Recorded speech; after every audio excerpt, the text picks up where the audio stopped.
Hey, how's it going everyone? And if you're new to the channel, welcome. Today we are going to be reviewing probably one of the coolest props that I own. That of course being the TASM 2 mask. Let's take a closer look at it.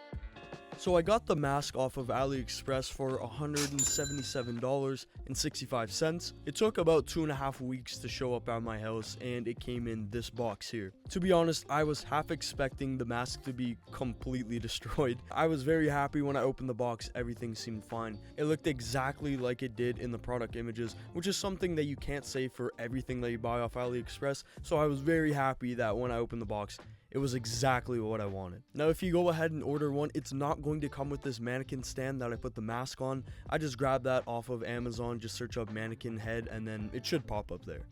Alright, so we have the mask in the light box, and the first thing that I want to point out is the lenses. The lenses are probably what makes this suit, in my opinion, the best Spider-Man suit of all time. I love how they're really exaggerated, and it really gives it that comic booky feeling, and it works with this suit perfectly. If you want to put the mask on, you don't have to worry about the webbing ripping or the material stretching out at all. And that brings me to another thing I want to talk about, which is the webbing. It is so cool on this mask because it is raised just a little bit, so it gives it that nice depth to it. And if you shine any light on it, it's going to reflect off of it, as you can see at the top up here. We got the lights coming down on top of it, and it does reflect pretty nice. We see some very nice shots in the movie, especially in the daytime, where it reflects off of the webbing, and I'm very happy to say it does the exact same thing on this replica. Now, one thing I'm not the biggest fan of when it comes to this mask is you have this super cool design on the mask right here. It's not the darkest design in the world, but you can see it pretty prominently at the bottom here. But if you look at the top of the mask here, it's kind of hard to see, but that's exactly my point. I mean, it's kind of faded, and you don't see it as prominently as the bottom here. I don't know why they wouldn't do the exact same amount of darkness on that design all throughout the mask, but that's just a little thing that I thought was kind of annoying. Alright, now let's take it off the display and try it on. Alright, so we got the mask right here. Just gonna take it off the mannequin head, and then we're gonna see what it looks like when it's actually on somebody. Let's get into it. Okay, just unzip it there.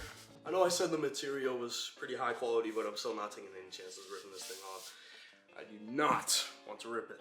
Alrighty, so here's what it looks like at the back. There's the face shell in there. You can see that's where you look out. It's kind of small for eye holes, but I mean, it works, whatever. Let's get into it. Let's put it on.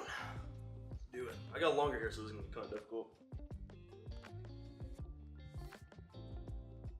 Alright, so this is what it looks like with the mask on. I can't see if I'm perfectly center in frame here. The lenses are pretty fogged up. That's something I realized very quickly. Kind of hard to see in here, but I mean, I think it looks pretty incredible.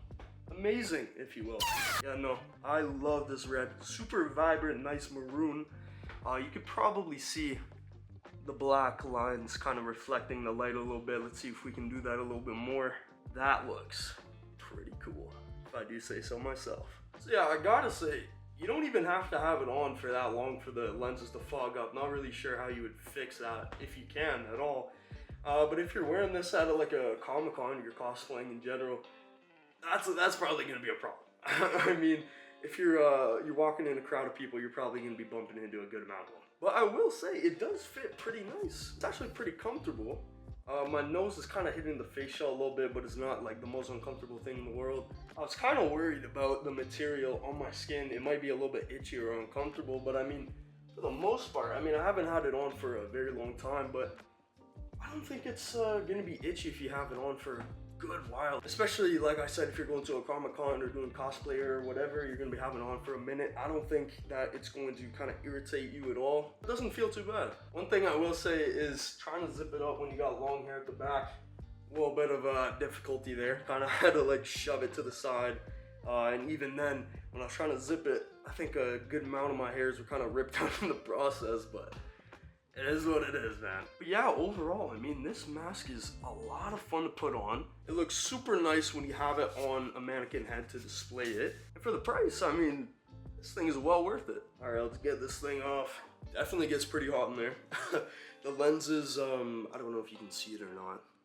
It is a little bit fogged up there. Maybe you can put film or something like that on the lenses, I don't know, to make it not fog up as much, but I mean, that's really the only complaint I have. Other than that, I mean, this thing's really fun to wear.